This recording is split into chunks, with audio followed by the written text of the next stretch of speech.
তেজোদ্দীপ্ত জুলাই যোদ্ধা শরীফ ওসমান বিন হাদি ওরফে ওসমান হাদির মরদেহ এখন হাসপাতালের হিমঘরে।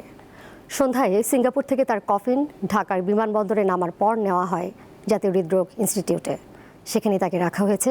কাল নেওয়া হবে ঢাকা বিশ্ববিদ্যালয়ের কেন্দ্রীয় মসজিদে।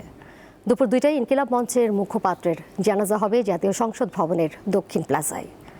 ওসমান হাদির পরিবার ও ইনকিলাব মঞ্চ তাকে জাতীয় কবি কাজী নজরুল ইসলামের পাশে দাফন করার দাবি জানিয়েছে।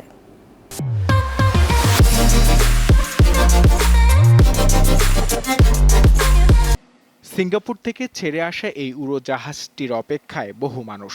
এর কারণও সবার জানা। এতে আছেন এক সাহসী যোদ্ধা, কিন্তু তার দেহ নিথর। জুলাই গণঅভ্যুত্থানের সম্মুখ ভাগের এই সৈনিক হেরে গেছেন ঘাতকের একটি বুলেটের কাছে। শুক্রবার সন্ধ্যা 6:45 উড়োজাহাজটিতে জুলাই যোদ্ধা শরীফ ওসমান বিন হাদি ওরফে ওসমান হাদির কফিন নিয়ে ঢাকার হযরত শাহজালাল আন্তর্জাতিক বিমানবন্দরে অবতরণ করে। বাংলাদেশ বিমানের ফ্লাইট থেকে ইনকিলাব মঞ্চের মুখপাত্র হাদির জাতীয় পতাকায় মোড়ানো কফিন নামানো হলে তার সহযোদ্ধারা কান্নায় ভেঙে পড়েন। বিএনপি, জামায়াত, এনসিপির নেতাদের পাশাপাশি সরকারের উপদেষ্টারা এই জুলাই যোদ্ধার মরদেহ গ্রহণ করেন।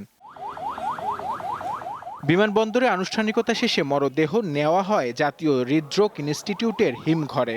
এ সময় হাসপাতালের সামনে অনেকে ভিড় করেন। ওর জন্য মনটা এত খারাপ লাগছিল, বাসায় আর কিছুতেই থাকতে পারলাম না। আমি একজন নারী, মনটাকে বেঁধে রাখতে পারিনি। আমি হৃদরোগের সামনে চলে আসছি যে ওর কফিনটাও তো একটু দেখব। শনিবার ওসমান হাদির মরদেহ নেওয়া হবে ঢাকা বিশ্ববিদ্যালয়ের কেন্দ্রীয় মসজিদে। এরপর জাতীয় সংসদ ভবনের দক্ষিণ প্লাজায় হবে জানাজা। বাংলাদেশের আপামর ছাত্র জনতা আমাদের শরীফ ওসমান হাদি ভাইয়ের রক্তের বিনিময়ে একটি নতুন বাংলাদেশ বিনির্মাণের শপথ নিয়েছে। আগামীকালকে জানাজার নামাজের পরে তাকে আমাদের জাতীয় কবি নজরুল ইসলামের কবরের পাশে তাকে শায়িত করা হবে। কিছুক্ষণ পর জাতীয় হৃদরোগ ইনস্টিটিউট থেকে বের হন জাতীয় নাগরিক পার্টি এনসিপির দক্ষিণাঞ্চলের মুখ্য সংগঠক হাসনাত আব্দুল্লাহ ও সদস্য সচিব আক্তার হোসেন। তবে গণমাধ্যমের সাথে কথা বলেননি তারা। 12 ডিসেম্বর রাজধানীর বিজয়নগর এলাকায় জুলাই যোদ্ধা ওসমান হাদির মাথায় সন্ত্রাসীরা গুলি করে। ঢাকা মেডিকেলে অস্ত্রোপচার ও এভারকেয়ার হাসপাতালে চিকিৎসার পর 15 ডিসেম্বর তাকে সিঙ্গাপুরে নেওয়া হয়। বৃহস্পতিবার রাতে সেখানে তার জীবন অবসান হয়। নূর আলম, দীপ্ত সংবাদ, ঢাকা।